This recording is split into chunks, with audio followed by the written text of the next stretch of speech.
At this stage, the goal is no longer aggressive wealth building.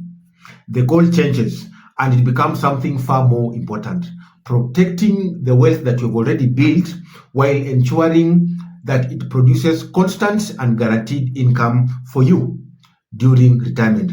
And this is where most people make dangerous mistake. After working for 30 to 40 years, they suddenly make risky investment decision right before retirement. And they start investing in speculative land.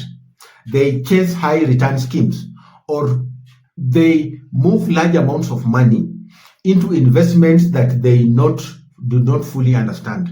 And when those investments fail, what happens? They lose financial security at the exact moment that they need it the most. So this video, I want to walk you through the 5 best investments if you are retiring the next 5 years.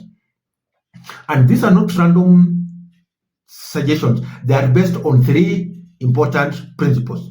Principle number 1, capital preservation. We have to preserve your capital when you're just 5 years into retirement. Number 2, consistent income generation. You will soon retire, and so you need something that replaces your salary on a monthly basis.